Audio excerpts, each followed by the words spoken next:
You're listening to the Psych Central Podcast, where guest experts in the field of psychology and mental health share thought-provoking information using plain, everyday language. Here's your host, Gabe Howard. Hello, everybody, and welcome to this week's episode of the Psych Central Podcast. Calling into the show today, we have Alex Brewis and Amber Wutich, both anthropologists and president's professors at Arizona State University, where Alex founded and Amber now directs the Center for Global Health.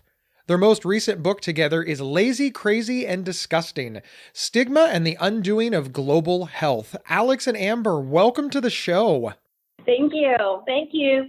Well, I am really excited to be here because your work focuses on three issues of global health efforts: sanitation, or disgusting; obesity, which is lazy; and my personal favorite, mental illness, which is crazy. And trying to tie those things together so well, it's difficult, right? But there's stigma everywhere, and mental illness is just like any other aspect of health when it comes to being stigmatized in this manner. It is. And mental health is one of the stigmatizing phenomena that we understand best. And so it really helps us think about other problems that are less well understood. One of the things that's become fascinating to me since I started doing this show and started working in patient advocacy is when I first got started, I thought that only mental illness was stigmatized. That if you had any other illness or condition or malady, you were treated with caring and respect and nobody was judgmental. And that the only reason people were mean to me because of my bipolar diagnosis is because people didn't like the mentally ill. And as I started to get more and more involved and meeting great people like the two of you, I realized that, oh my, it seems like any health condition is stigmatized. Yeah, so we've looked at a lot of different aspects of stigma, but what seems to be the case is that conditions that are chronic and don't have an easy cure tend to be those that are a focus of stigma, because those labels can attach and kind of stay attached. And part of the stigma is the disease itself isn't easily and completely treatable in the way that, for example, a cold is self-limiting. So having a cold is not going to be nearly as stigmatized as having leprosy or other conditions that have kind of crept in as becoming very stigmatized over time. Often it's conditions that are associated with some fear. And often that fear comes from not knowing exactly what the cause is or exactly how to fix it. Those tend to be the conditions that become stigmatized. When we're talking about stigma, let's define the word. What exactly is stigma? Well, stigma in relation to health is when the condition that you have comes to define your identity in a negative way because of the judgments that are placed on that. And the thing that's particular about stigma is it's also then used as a way to push people down and out, to marginalize them, to deny them. So stigma is the tray or the disease plus the negative judgment plus the social rejection that comes from that. In many ways, that just sounds like a lot like discrimination. How does stigma differ from discrimination? So one way that stigma becomes manifest is as discrimination. So discrimination is one type of stigma. It's stigma where people act on those negative judgments to treat someone worse than they would otherwise, whether it's denying them employment, giving them worse health care. But the difference is that stigma can take many forms. So while discrimination is essentially enacted stigma, people can feel stigma and be affected by it without someone overtly acting on a negative judgment. I think that we can all agree that whether it's stigma or discrimination, it's really treating people less than they are. It's looking at them and deciding, hey, you're not as good as other people. Is that a fair sort of analogy or assessment of stigma? Yes, it's a process of removing people's humanity, of a process of devaluing them as social beings. So that's exactly what it is. Obviously, when we're talking about health issues, it's hard enough to be sick, right? Like that in and of itself is difficult. And being stigmatized, that in and of itself is difficult. And when you put the two together, this just is problematic. And that kind of leads me to my next question. How does this stigma undermine mental health treatment? There are so many ways that stigma undermines mental health treatment. Well, one important thing to understand is that stigma can actually cause mental ill health. So people who are repeatedly mistreated or pushed out or down in society can develop anxiety, they can develop depression. So that's right off the bat. In addition to that, for many people, the experience of being stigmatized by a mental health care provider is actually worse than dealing with the symptoms of mental health. So they would rather continue untreated than actually seeking out care from a provider. Beyond that, we know that stigma depresses investment in mental health research and treatment. So the quality of care available to people is less because of stigma. We know that it can undermine the efficacy of treatment. So people may not receive care that's as good as they might if they didn't have a stigmatized condition. And then a really important thing for people is that if they have a stigmatized mental health condition, they might receive less social support from people around them, and that can really impede their improvement. One of the things that's fascinating to me about being a mental health advocate is the idea that it only happens to a certain type of person. You had a bad upbringing, your parents were bad, a lot of stuff visits, your mother didn't love you enough, or there's just so much misinformation that floats around. But a lot of people believe these things are true. Does the amount of stigma of mental health conditions contribute to people believing some of these far-fetched myths about mental illness and mental health issues? So I think it's almost the inverse. I think that people's beliefs about these types of causes of illness that tend to drive stigma. So if people believe that diseases are because the family failed or the person failed, they're more likely to stigmatize that condition.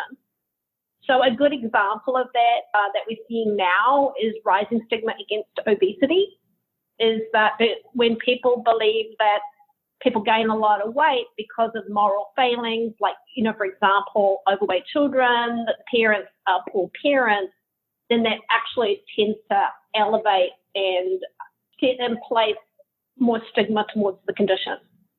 But an essential part of stigmatization is othering, and it's a way of making a distinction between myself and other people who have this condition, right? And so this idea that the source of the stigmatized condition is different is something that not everyone experiences as part of this othering process as well.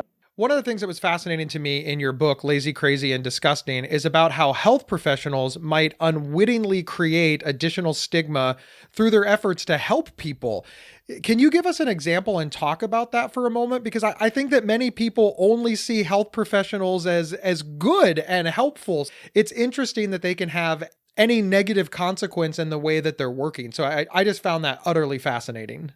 A good example we have in our book of this is where health professionals who on the whole are just really motivated by the desire to do good in their jobs. So we don't want to give the impression that the health profession is full of people who are actively stigmatizing purposefully. Of course not. It's like an unintended consequence, right? Yeah. So in the book, we go through the case of sanitation interventions that actually use stigma as a way to trigger behavior change. So by making certain sanitation behaviors like outdoor defecation disgusting and stigmatized, they're working hard to push people to change sanitation behavior in ways that meet public health goals, right? Which is better sanitation, better health, less infectious disease. So the goal itself is good, but in doing that, what it seems they're doing that we see as anthropologists is that on the ground, they're actually also creating new pockets of stigma that can be very damaging for the people that they focus on, with,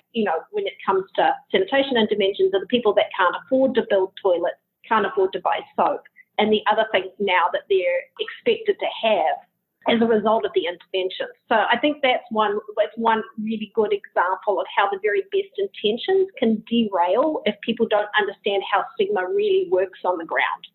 And thinking about mental health specifically, I do think it's important to point to mental health care professionals as one of the groups of care providers that really sincerely understands how damaging stigma can be and makes an enormous effort to destigmatize care. But there are certain variants of mental health treatment where we see the persistent negative impacts of stigma. And one good example is in opiate treatment. So for people who have opiate addictions, we know that there is often an inordinate emphasis placed on their own efforts. And if they relapse, quite often they are blamed and stigmatized as a result, not just by their social network, but also even by their care providers. And we know that that form of treatment is not consistent with the best outcomes for opiate treatment. And this is so much the case that sometimes people with opiate addictions are not counseled to consider medication. They're just told that they need to make more of an effort in certain treatment programs. And so I think that's a really good example of the ways that stigma can be damaging in mental health treatment. And another example that's quite different is the observation that mental health treatment professionals are often stigmatized within the profession because they are seen as working with patients that are less desirable, that are less easy to treat. So you see this with a lot of clinicians that choose to work with stigmatized conditions, is that they themselves become devalued within the profession. We're going to step away for a minute, and then we'll be right back. This episode is sponsored by BetterHelp.com. Secure, convenient, and affordable online counseling. All counselors are licensed, accredited professionals. Anything you share is confidential. Schedule secure video or phone sessions, plus chat and text with your therapist whenever you feel it's needed. A month of online therapy often costs less than a single traditional face-to-face session. Go to BetterHelp.com/Psych Central and experience 7 days of free therapy to see if online counseling is right for you. BetterHelp.com/Psych Central. And we're back discussing mental health stigma with Professors Alex Brewis and Amber Wutich. This is slightly off topic, but to your point, one of the tropes that you hear about often is that mental health professionals are just as crazy as their patients. They got into it because they wanted to diagnose themselves, or they got into it because they wanted to diagnose a family member, whereas this doesn't exist elsewhere. An oncologist isn't seen as somebody who has cancer or knows somebody with cancer. They're just somebody who went into a specialty for any number of reasons. Is this something that you're seeing in your work as well, that just all mental health professionals are stigmatized? That isn't something we've specifically investigated in our own work, although we do see in the literature indications of the stigmatization of some mental health professionals. And I think that the process that you've described is a really good example of how these negative judgments accrue to people who are in stigmatized social positions. I can certainly see where if somebody tells you, hey, you need to see a mental health professional, and you're thinking to pop culture and you're thinking to all of these, just everything that we've seen about mental health professionals in the popular media, in movies, even in books, we may think, oh yeah, they're just crazy people that are, pushing pills or they just want to talk about it and that doesn't work and they're nuts. It's a really easy way to dismiss something that you probably already don't want to do. And I say that you don't want to do it not because it's mental health, but because who wants to go to the doctor? And that's sort of what you're talking about with stigma, right? It's this way to easily dismiss something rather than really think about it and consider its merits. So one of the big challenges with stigma is, and probably the most damaging form, is self-stigma, where you take on the label and you begin to believe it yourself. So if you think that you reflect those negative values that have been placed on the condition because you have it, that's obviously going to see wanting a diagnosis in the first place or wanting to seek treatment, because the very act of doing that puts you into that category that you have already agreed is a devalued category. That's why self-stigma is by far the most damaging form of stigma that there is. That's something that I hadn't even thought about. But you're right, because who wants to be fill in the blank? It's scary enough living with the illness, but admitting all of these things to yourself, and then, as you mentioned earlier, admitting this to others, this can be very, very difficult. Thank you so much for saying that. I really, really appreciate it. It is true that it can be incredibly difficult to come to the realization that you have a stigmatized condition and that by seeking treatment, you may need to make that more public. But one of the things that Alex and I found in our research and really believe is that of all the ways that people have tried to destigmatize certain health conditions, probably the most powerful is that when people with the condition become activists and speak to society not only about the ways that the stigma is impacting them, but also the way that we should change our society, that is a really incredibly heroic act and has amazing efficacy. So that's the flip side, that once people get past self-stigma and move into a space of reaching out to others to help them, it can really transform the way that they impact the world positively. I could not agree with you more. As somebody who lives with mental illness, I believe that speaking about it openly really, really helps people. And the amount of support and encouragement that I've been given is its own form of, I don't know, it feels like a big hug whenever I get the nice emails. And that helps me maintain my mental health issues as well. So thank you. I really appreciate that. And I hope anybody listening will either speak out themselves or encourage their friends and family and loved ones to speak out as well.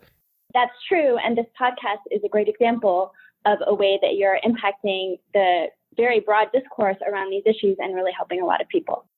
Thank you. Thank you. One of the key points of your book is that mental conditions like depression might themselves be created or worsened by stigma. We tend to think of stigma as something that happens after the diagnosis. We don't think of it as something that causes a diagnosis. And the example that fascinated me the most that you give is how stigma around the neighborhood where you live could worsen your depression. And there was a study on this, if I'm not mistaken. Can you talk about that for a moment? Absolutely. We did a study a few years ago, and to understand it, I think it's helpful to have a little bit of background about Phoenix. So Phoenix, like many large cities in the U.S., has a section that has a very long history of racism and discrimination. And so people were forced to live in this neighborhood. It had inferior services. It has a history going back at least 100 years. And so to this day, this neighborhood carries the stain of stigmatized place. There are other neighborhoods in our city that have similar statistics in terms of poverty or infrastructure or crime. They're really no different than this neighborhood, but they don't carry that same stigmatized identity. So we conducted interviews with people in the stigmatized neighborhood and a similar neighborhood that was not stigmatized, and found that people living in the stigmatized neighborhood had worse mental health scores than people in a similar neighborhood that was not stigmatized. And so we concluded that just living in a place that had this stained identity could negatively impact people's mental health. And there are plenty of other people who've come at this question using different methods or different ways that have come to similar conclusions. And we know that living with a stigmatized condition, living in a stigmatized situation, all of these things increase the stress that someone is experiencing, and enduring very stressful situations can increase the likelihood people have symptoms of anxiety and depression. And I really think that logically that makes sense. If every day you wake up and somebody is telling you that you're bad because of the home that you live in or who your parents are or the neighborhood or the area or your job, that's going to have an impact, right? We all know that positivity has an impact. If you're well loved and well supported, you tend to think more positively, have better mental health, be more stable. So the reverse would have to be true, right? If you're constantly told that you're bad, you're going to start to feel bad. That's exactly right. And I think it's important to note that because we live in a society where it's very easy for people to, for example, have a lot of medical bills and end up bankrupt or being evicted from their homes, the conditions that produce extreme stress and negative mental health outcomes can really happen to any of us. And they're different in every social setting. So, for example, I worked for several years in small island Micronesia on issues of infertility.